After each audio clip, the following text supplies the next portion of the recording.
नमस्ते दोस्तों, आप सभी का स्वागत है हमारे इस प्यारे से YouTube channel Aditya education centre में। तो कैसे आप सभी, मैं आशा करता हूँ आप सभी अच्छे होंगे। आज इस वीडियो में हम सभी 11 का जी एक्सरसाइज को सॉल्व करेंगे। और 11 का जी एक्सरसाइज कुछ जो भी हम आए थे सब त्रिविमीय आकार के बारे में हमें पढ़ना है। देखिए त्रिविमीय आकार क्या होता है, हम इस एक्सरसाइज में यही देखेंगे। देखिए त्रिविमीय आकार मतलब कि वैसा आकृति जिसे हम एक कागज पर नहीं बना सकते हैं या एक समतल पर नहीं बनाया जा सकता है। ठीक है, जैसे ये बोर्ड है, ये बोर्ड पर उस आकृति को हम नहीं बना सकते हैं। देखिए आकृति दो प्रकार के होते हैं, 2D और 3D। 2D में हो गया आयत, हो गया त्रिभुज, हो गया वर्ग, हो गया, ये सब को हम बोर्ड पर बना सकते हैं। ठीक है, लेकिन कुछ आकृति ऐसे होते हैं जिसे हम बोर्ड पे नहीं बना सकते हैं, जैसे घन, घनाभ, बेलन, शंकु। देखिए जैसे ये है बेलन, इसको हम बोर्ड पे नहीं बना सकते। देखिए ये बाहर निकला हुआ है, तो बाहर की तरफ निकला हुआ है, तो इसको हम नहीं बना सकते हैं। तो वही बोर्ड पर आके बनाने के लिए हम सीखेंगे इस सब आकृति को हम कैसे बोर्ड पे बनाएंगे, और आपको बताएंगे इस सब के बारे में पूरा डिटेल से। ठीक है, तो चलिए अब स्टार्ट किया जाए। देखिए त्रिविमीय आकार के बारे में आप सब समझ गए होंगे। इसमें बस यही है, आप इसको इसमें यही ध्यान रखिए कि त्रिविमीय आकार किसी 3D इमेज को कहते हैं जो हम समतलीय किसी तल पे नहीं बना सकते हैं, समतल पे। ठीक है, तो वही एक पहला है घनाभ। घनाभ देखिए क्या होता है। घनाभ आप ईंट देखे होंगे, स्टोमेन बॉक्स देखे होंगे, मोबाइल अपना देखे होंगे, बुक देखे होंगे, वो सब घनाभ का उदाहरण है। देखिए इसको हम इस पे नहीं बना सकते हैं ना। ये माचिस का डिब्बा, इसको भी हम नहीं बना सकते हैं। ठीक है, ये है घनाभ का उदाहरण। देखिए ये भी वही है घनाभ। देखिए घनाभ हम आपको बना के दिखाते हैं। आयत हम जब कॉपी पर इसे समतल पे बनाएंगे तो इस प्रकार बनाएंगे घनाभ को। देखिए ये लग रहा है 3D इमेज, इसी को इस तरह हम बनाए हैं। ठीक है, पीछे वाला ये भाग है और ये आगे वाला इधर है। ठीक है, देखिए घनाभ के बारे में घनाभ में हमें पढ़ना है फलक, शीर्ष, किनारा। घनाभ में ये तीन हमें पढ़ना है। ठीक है, देखिए घनाभ में फलक कितने होते हैं, फलक किसे कहते हैं पहले ये देखिए। फलक ये जो सतह आपको दिख रहा है, ठीक है, ये सतह, ये सब जो सतह है, इसी को घनाभ का फलक कहेंगे। ठीक है, तो देखिए गिनते हैं हम, 1 हो गया, 2, 3, 4, ठीक है, 5 और 6। घनाभ का फलक 6 होता है। ठीक है, अब शीर्ष देखिए किसे कहते हैं, कोना को शीर्ष कहते हैं, कोना को। देखिए ये सब कोना है ना, ये सब, इसको शीर्ष कहेंगे।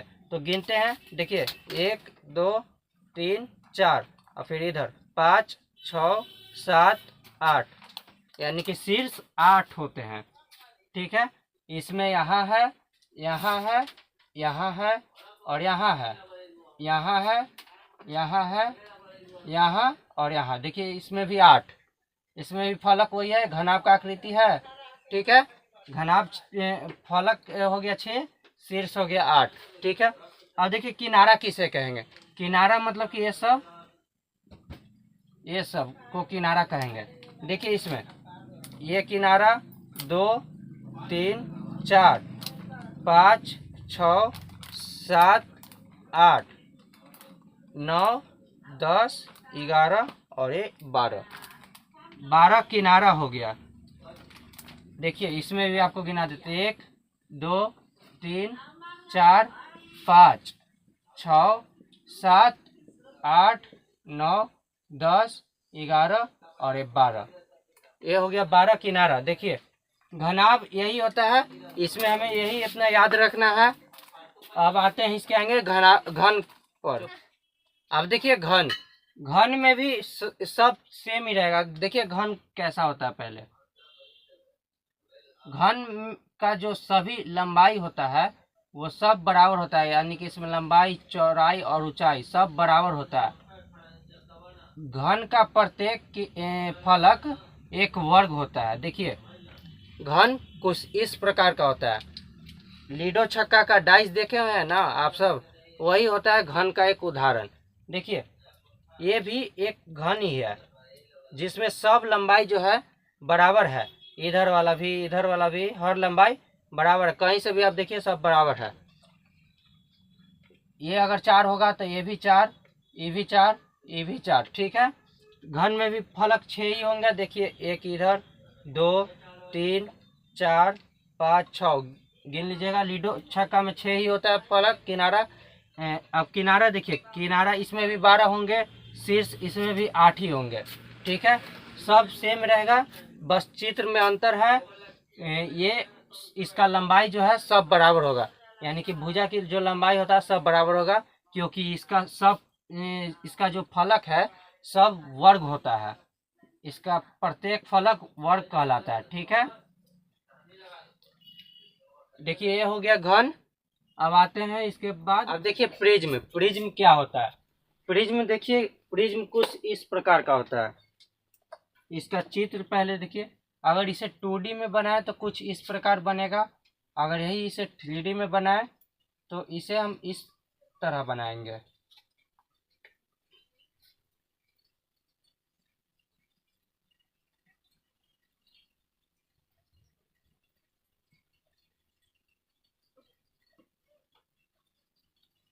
ये है प्रिज्म का उदाहरण। देखिए ये कुछ, देखिए एक और,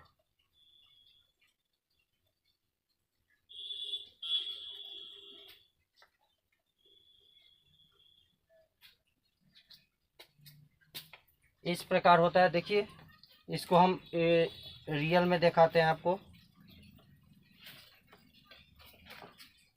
देखिए ये जो है इस प्रकार बनाया गया है। इधर ये 2 साइड त्रिभुज होता है। इधर देखिए, इधर देखिए त्रिभुज है, त्रिभुज का आकृति का है, पीछे भी त्रिभुज का आकृति का है, ठीक है। लेकिन ये समांतर चतुर्भुज है, इधर भी समांतर चतुर्भुज और नीचे भी समांतर चतुर्भुज, यानी कि इसमें 3, एक इधर, एक नीचे समांतर चतुर्भुज होगा, और इधर 2 त्रिभुज होंगे। तो इस चित्र को देख के हमें यही पता चला कि प्रिज्म में 2 आकृति त्रिभुज के होते हैं, ठीक है। और बाकी 3 जो होता है,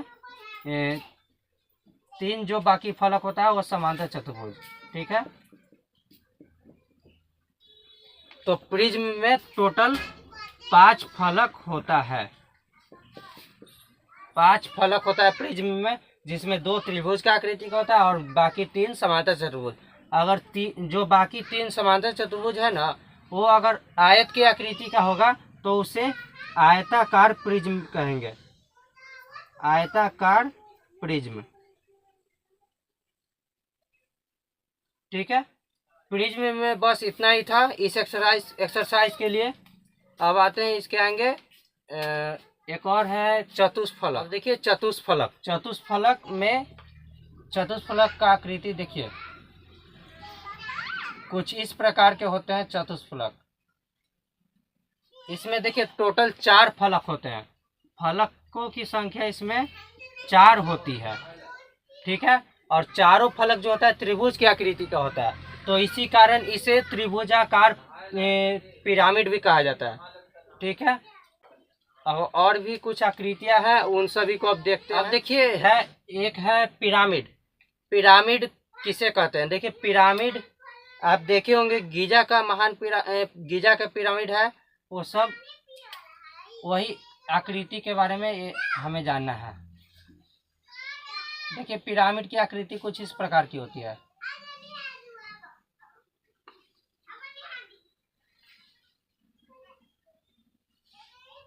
देखिए पिरामिड मतलब जिसका आधार वाला जो भाग होता है बहुभुज होता है, और ऊपर बहुत सारे त्रिभुजाकार फलक होते हैं, ठीक है। ये हो गए, और कुछ इस प्रकार के भी होते हैं, क्योंकि आधार का जो आकृति होगा बहुभुज होता है, तो यहाँ बहुत सारे और भी भुजा हो सकते हैं।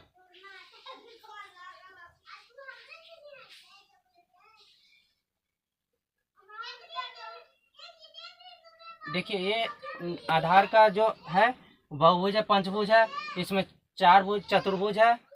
तो और इसका जो ऊपरी जो सतह होता है, जो ऊपरी सतह वो त्रिभुजाकार होते हैं। ठीक है, अगर देखिए किसी पिरामिड का अगर आधार का आकृति बहुभुज हो, यानी कि वर्ग के आकृति का हो, ठीक है, वर्ग के आकृति का हो, तो उसे वर्ग पिरामिड कहेंगे। ठीक है, इसमें यही था पिरामिड में। अब और आते हैं, 2-3 आकृति बचा हुआ है, उसको अच्छा से पढ़ लेते हैं। जैसे शंकु हो गया, बेलन हो गया। ठीक है, अब देखिए कुछ ऐसे भी त्रिविमीय आकार होते हैं जिनका कोई भी किनारा सीधा नहीं होता। सीधा मतलब कि कोई भी सीधा नहीं, ऐसा एक लाइन के जैसा नहीं होता है। ठीक है, देखिए ये तीनों बेलन, शंकु, गोला, इन तीनों का कोई भी किनारा सीधा नहीं होता है। अब देखिए बेलन, पहला है बेलन। बेलन का आकृति पहले देख लेते हैं। बेलन का आकृति कुछ इस प्रकार बनाते हैं हम सभी। देखिए बेलन का उदाहरण आप रियल जिंदगी में आप गैस सिलेंडर देख सकते हैं, बेलना देख सकते हैं, और ये देखिए मार्कर भी बेलन का उदाहरण है। जो भी सिलेंडर के जैसा है वो बेलना है, बेलन कहलाता है। देखिए ये भी बेलन का उदाहरण ही है। देखिए बेलन, इसका पूरा सतह जो है, इधर देखिए ये वाला सतह वृत्त के आकार का होता है, और इधर वाला भी, और इधर वाला ये फलक, इसमें टोटल 3 फलक होते हैं। फलकों की संख्या 3 होती है। देखिए एक फलक ए हो गया पूरा, एक फलक टोटल ए, और दूसरा ए, तीसरा ए। ठीक है, 3 फलक हो गया, और जिसमें 2 फलक होते हैं वृत्ताकार। वृत्ताकार फलक हो जाता है 2, एक इधर और एक इधर, और ये हो गया वक्र फलक, इसको कहेंगे। ठीक है, वक्र फलक। अगर पूछेगा कि बेलन में वृत्ताकार फलक कितना होता है तो 2, अगर वक्र फलक पूछेगा तो 1। ठीक है, देखिए बेलन नीचे साइड होता है वृत्त, ऊपर साइड होता है वृत्त, और ये हो गया वक्र फलक है, यानी कि इसमें टोटल 3 फलक होते हैं। इसमें किनारा 2 होता है, वृत्ताकार किनारा। ठीक है, किनारा टोटल 2 होता है, वृत्ताकार किनारा, ये जो वृत्त का आकार का होता है ऊपर और नीचे वही, और इसमें शीर्ष एक भी नहीं होता है। देखिए शंकु, शंकु को आप कोन वाला आइसक्रीम खाए होंगे, वो शंकु होता है। देखिए कुछ इस प्रकार इसका आधार का जो आकृति होता है वृत्ताकार होता है। देखिए ये रहा शंकु, कुछ इस प्रकार दिखता है।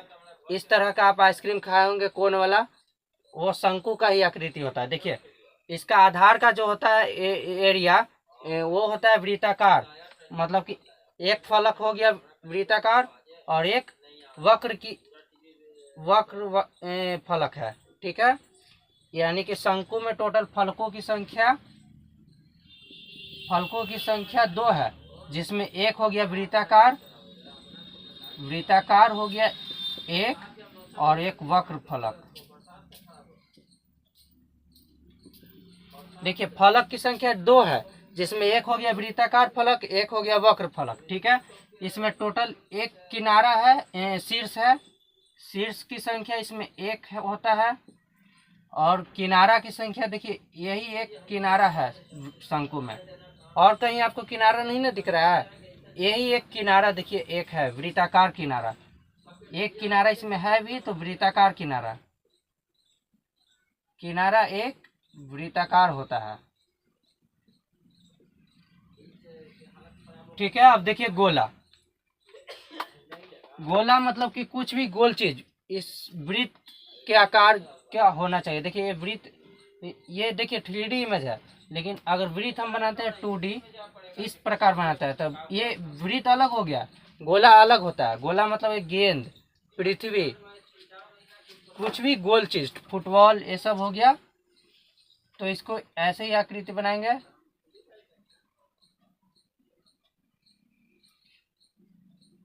यह है गोल चीज यानी कि गेंद। इसका देखिए एक ही फलक होता है, इसमें फलक की संख्या एक ही होता है, वो भी वृत्त वक्र फलक है, ठीक है।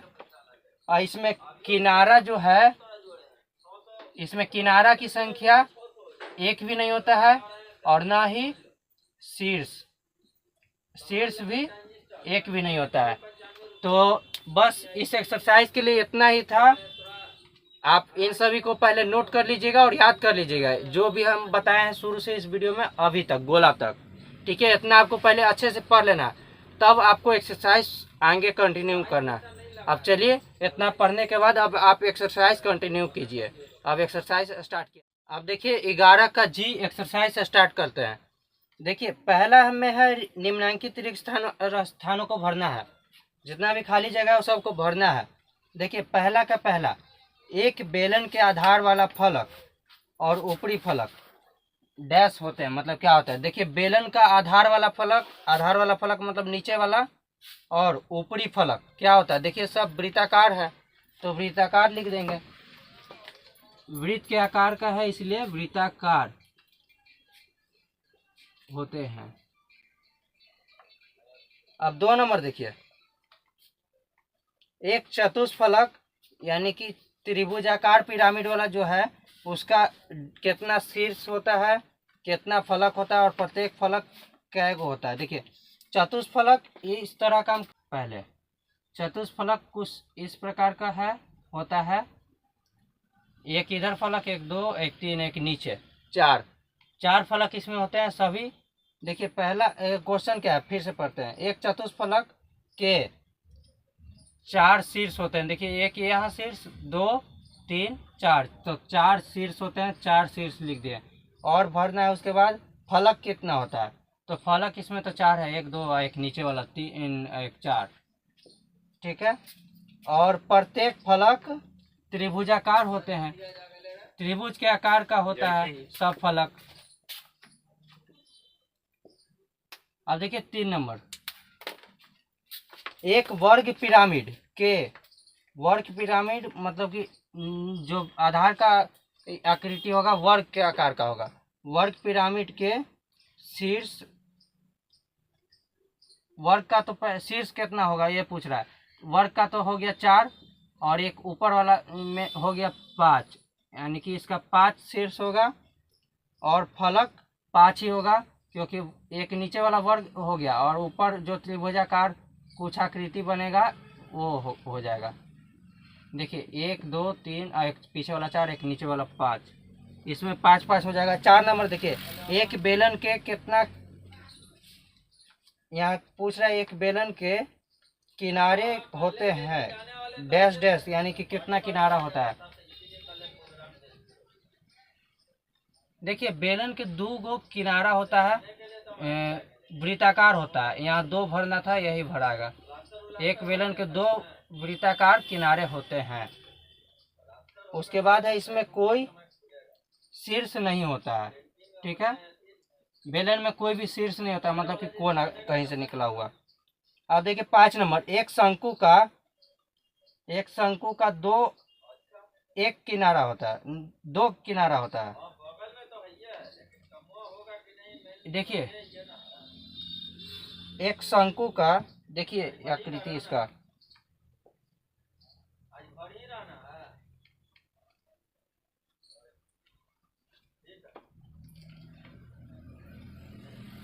देखिए एक शंकु का एक वृत्ताकार किनारा होता है, एक वृत्ताकार किनारा होता है।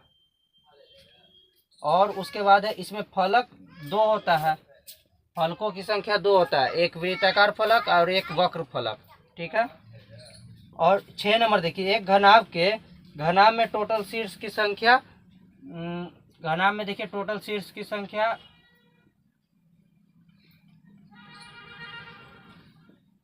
1 2 3 4 5 6 7 8 8 होता है।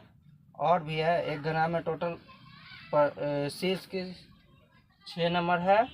एक घनाभ में 8 सीट्स और फलक देखिए कितना होता है, एक फलक 2 3 4 4 5 6 फलक हो गया। ठीक है। अब 7 नंबर देखिए, एक घनाभ का प्रत्येक फलक एक, देखिए एक घनाभ का प्रत्येक फलक एक चतुर्भुज होता है, आयत होता है। घनाभ का प्रत्येक फलक एक आयत होता है। ठीक है।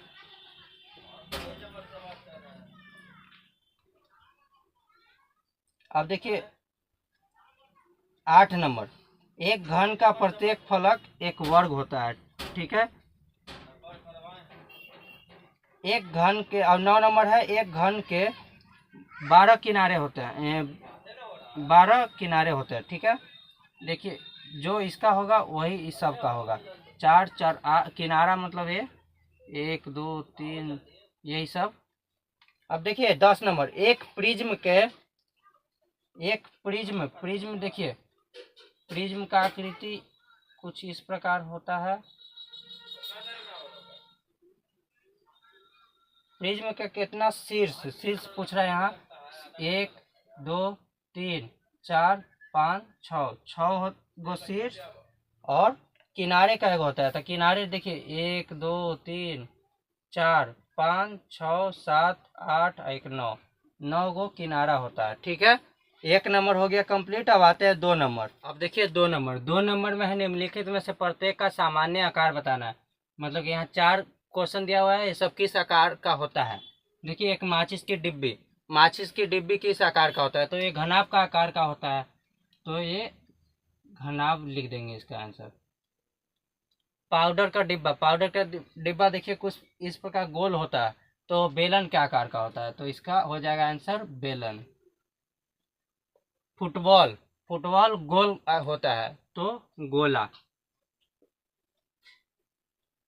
4 नंबर, एक ईंट है। ईंट देखिए ईंट जो होता है आयताकार होता है, और वो भी घनाभ के आकार का होता है।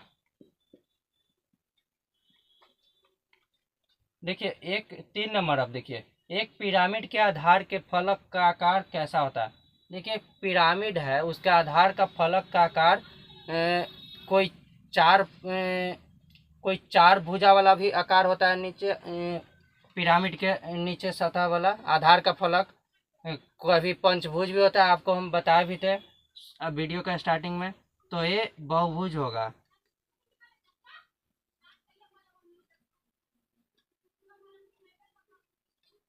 अब देखिए 4 नंबर, एक घन एक विशेष प्रकार का घनाभ है, कारण दीजिए। इसका आंसर देखिए यही होगा, जब एक ऐसा घनाभ जिसका लंबाई चौड़ाई ऊंचाई तीनों अगर बराबर हो तो वो एक घन कहलाता है। तो हम कह सकते हैं कि घन एक विशेष प्रकार का घनाभ है। ठीक है। हो गया 4 नंबर तक। अब आते हैं 5 नंबर क्वेश्चन। अब देखिए 5 नंबर, निम्नलिखित के जोड़े लगाना, मतलब कि कौन किसके साथ मिलान करना है, हमें कौन किसके साथ मिलाएंगे। देखिए पहला नंबर है घन, तो इसमें हम आकृति में देखेंगे कि घन कौन है। देखिए घन, पहला नंबर है शंकु, दूसरा नंबर है बेलन, तीसरा नंबर गोला, और ये है शंकु। देखिए ये भी उसी का आकृति का, लेकिन इसका लंबाई बड़ा और छोटा है, इसमें सभी लंबाई बराबर लग रहा है, इसलिए शंकु ये हो जाएगा। ठीक है। अब गोला देखिए, गोला मतलब कि गोल, ये है। घनाभ मतलब कि ये। बेलन देखिए, बेलन बी नंबर में हमें दिख रहा है, और शंकु एक लास्ट बच गया ए नंबर। ठीक है। इस तरह 5 नंबर भी कंप्लीट हो गया, और ये एक्सरसाइज भी पूरा खत्म। मैं आशा करता हूँ आप सभी को पूरा ये वीडियो समझ में आया होगा। आप इस एक्सरसाइज को बनाने से पहले आप वीडियो, मैं आशा करता हूँ ज़रूर देखे होंगे। वो सब जो फार्मूला है, जो भी आपको इस एक्सरसाइज के बारे में, बेलन, शंकु, त्रिविमीय आकार के बारे में बताया, वो सब आप याद किए होंगे तभी ये बनाए होंगे।